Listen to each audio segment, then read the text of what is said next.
দর্শক, জামায়াতের সাথে এনসিপির জোট করা এবং এ নিয়ে দলের মধ্যে অস্থিরতা আর নারী নেত্রীদের পদত্যাগ বিষয়ে আমরা আরও জানব দলটির যুগ্ম আহ্বায়ক সরওয়ার তুষারের কাছ থেকে। সরওয়ার তুষার, আপনাকে স্বাগত জানাচ্ছি দুপুরে বাংলাদেশের আয়োজনে। আপনার কাছে যেটি জানতে চাই, একদিকে পদত্যাগ, অন্যদিকে জামায়াতের সাথে জোট করা নিয়ে দলের মধ্যে একটা টানাপোড়েন চলছে। শেষমেশ কি করতে যাচ্ছে এনসিপি? আর আগামীকালই তো মনোনয়ন সংগ্রহ এবং জমা দেওয়ার শেষ দিন।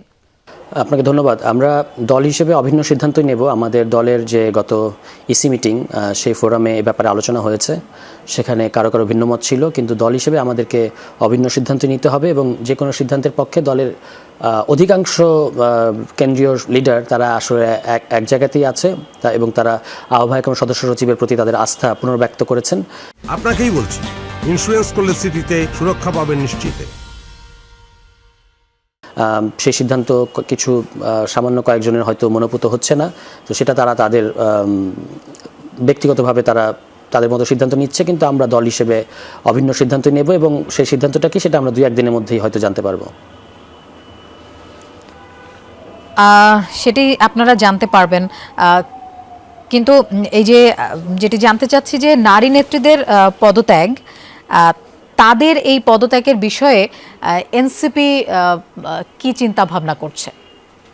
তাদের ব্যক্তিগত সিদ্ধান্ত, এবং দুজন এ পর্যন্ত পদত্যাগ করেছেন।